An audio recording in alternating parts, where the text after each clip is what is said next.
Bonjour toi, aujourd'hui je voudrais poursuivre sur les fêtes juives et je te propose de voir l'importance que chacune a pour nous aujourd'hui au travers de la personne de Jésus. La Pâque. La fête de Pâques tourne autour du sacrifice de l'agneau qu'il fallait sacrifier et dont il fallait manger la chair la veille de la sortie d'Égypte du peuple hébreu à l'occasion de la première Pâque. Cette première fête de Pâques était en lien direct avec la 10e plaie d'Égypte où les premiers-nés allaient mourir s'ils n'étaient pas sous le signe du sang, d'où le sang répandu sur les montants et les linteaux des portes des maisons. L'ange de Dieu qui se déplaçait durant la nuit, voyant ce sang passer au-dessus de la maison, laissant en sécurité les habitants. C'est ce qui a donné son nom à la Pâque passée par-dessus, Passover en anglais. Après avoir été vidé de son sang pour être répandu sur les montants et les linteaux, l'agneau était rôti et mangé avec du pain sans levain et des herbes amères, et il ne devait rien en rester. L'agneau est au centre de cette fête et on retrouve cet enseignement en rapport avec Jésus dans l'évangile de Jean lorsque Jean le Baptiste appelle Jésus l'agneau de Dieu, car Jésus est effectivement mort au moment de la célébration de la Pâque.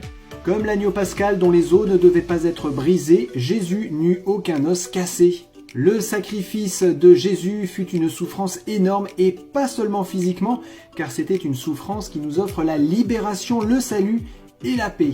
Cette souffrance du sacrifice de Jésus était représentée par les herbes amères.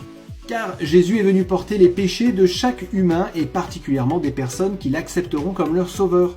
Le sacrifice de Jésus était représenté chaque année par la fête de Pâques au peuple hébreu. Le salut par la grâce au moyen de la foi était détaillé au peuple d'Israël au travers de cette fête préfigurant le sacrifice du Christ. Ce sacrifice, qui devait être mangé en entier, représente l'acceptation totale de Jésus sans demi-mesure.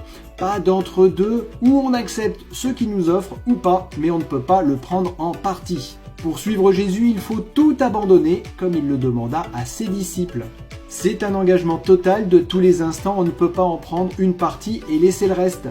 L'acceptation du salut se manifeste par une transformation totale, auquel cas cela prouverait que ce n'est qu'une partie de Jésus qui a été acceptée, faute de transformation. La fête de Pâques nous montre donc la croix et pointe sur le sacrifice de Jésus pour le pécheur. Dans les fêtes de printemps, nous avons donc tout d'abord la Pâque, la croix, première accroche du plan du salut voulu par Dieu. Et dans la chronologie des fêtes, nous verrons dans la prochaine vidéo la deuxième fête, la fête des pains sans levain, et ce qu'elle symbolise. Mais d'ici là, je te dis à bientôt et que Dieu te bénisse abondamment.